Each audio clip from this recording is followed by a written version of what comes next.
Assalamualaikum warahmatullahi wabarakatuh. Salam sejahtera bagi kita semua. Perkenalkan, nama saya Eva Nurmayasari Simarmata. Saya angkatan ke-57 dari kelompok 2 latihan dasar CPNS Kabupaten Karo. Dalam kesempatan kali ini, saya akan membuat mind map isi modul etika publik.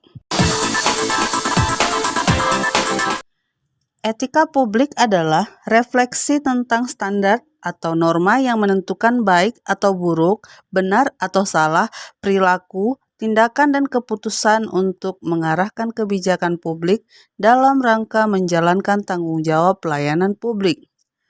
Adapun kode etik ASN, yaitu berdasarkan Undang-Undang ASN, kode etik dan kode perilaku ASN yakni sebagai berikut.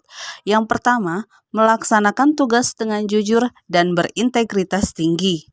Yang kedua, melaksanakan tugasnya dengan cermat dan disiplin. Yang ketiga, melayani dengan sikap hormat, sopan, dan tanpa tekanan.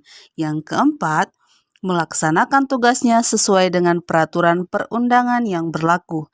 Yang kelima, melaksanakan tugasnya sesuai dengan perintah atasan atau pejabat yang berwenang sejauh tidak bertentangan dengan ketentuan peraturan perundang-undang dan etika pemerintah. Yang keenam, menjaga kerahasiaan negara. Kerahasiaan yang menyangkut kebijakan negara, menggunakan kekayaan dan barang milik negara secara bertanggung jawab, efektif, dan efisien. Yang ketujuh, tidak menyalahgunakan informasi intern negara. Tugas, status, kekuasaan, dan jabatannya hanya untuk mendapatkan atau mencari keuntungan atau manfaat bagi dirinya sendiri atau untuk orang lain. Yang kedelapan, memegang teguh nilai ASN dan selalu menjaga reputasi dan integritas ASN. Yang terakhir, melaksanakan ketentuan peraturan perundang-undangan mengenai disiplin pegawai ASN.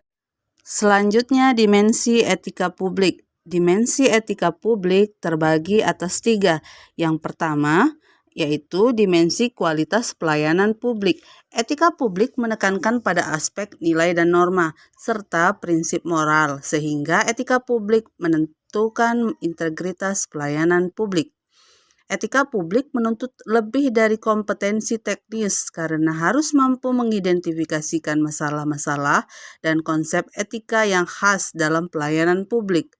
Oleh karena itu, etika publik mengarahkan analisa politik sosial budaya dalam perspektif pencarian sistematik bentuk pelayanan publik dengan memperhitungkan interaksi antara nilai-nilai masyarakat dan nilai-nilai yang dijunjung tinggi oleh lembaga-lembaga publik. Yang kedua, dimensi modalitas. Membangun integritas publik pejabat dan politisi harus disesuaikan dengan perbaikan sistem akuntabilitas dan transparansi yang didukung modalitas etika publik.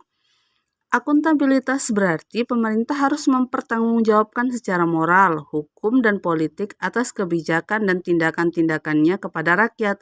Pada prinsipnya, ada 3 aspek dalam akuntabilitas. Yang pertama, tekanan akuntabilitas pada pertanggungjawaban kekuasaan melalui keterbukaan pemerintah atau adanya akses informasi bagi pihak luar organisasi pemerintah. Yang kedua, memahami akuntabilitas sekaligus sebagai tanggung jawab dan liabilitas sehingga tekanan lebih pada sisi hukum, ganti rugi, dan organisasi. Yang ketiga, tekanan lebih banyak pada hak warga negara untuk bisa mengoreksi dan ambil bagian dalam kebijakan publik, sehingga akuntabilitas disamakan dengan transparansi. Nah, dimensi yang terakhir yaitu dimensi tindakan integritas publik. Integritas publik dalam arti sempit yakni tidak melakukan korupsi atau kecurangan. Adapun maknanya secara luas yaitu tindakan yang sesuai dengan nilai, tujuan, dan kewajibannya untuk memecahkan dilema moral yang tercermin dalam kesederhanaan hidup. Adapun nilai-nilai dasar dari etika publik sebagaimana tercantum dalam Undang-Undang ASN yakni sebagai berikut. Nilai-nilai dasar etika publik. 1. Memegang teguh nilai-nilai dalam ideologi negara Pancasila. 2. Setia dan mempertahankan Undang-Undang Negara Kesatuan Republik Indonesia 1945. Yang ketiga, menjalankan tugas secara profesional dan tidak berpihak. Yang keempat, membuat keputusan berdasarkan prinsip keahlian. Yang kelima, menciptakan lingkungan kerja yang non-diskriminatif. Yang keenam, memelihara dan menjunjung tinggi standar etika luhur. Yang ketujuh, mempertanggungjawabkan tindakan dan kinerjanya kepada publik. Kedelapan, memberikan layanan kepada publik secara jujur, tanggap, cepat, akurat, berdaya guna, berhasil guna, dan santun. Kesembilan, mengutamakan kepemimpinan berkualitas tinggi. 10. Menghargai komunikasi, konsultasi, dan kerjasama. 11. Mengutamakan pencapaian hasil dan mendorong kinerja pegawai.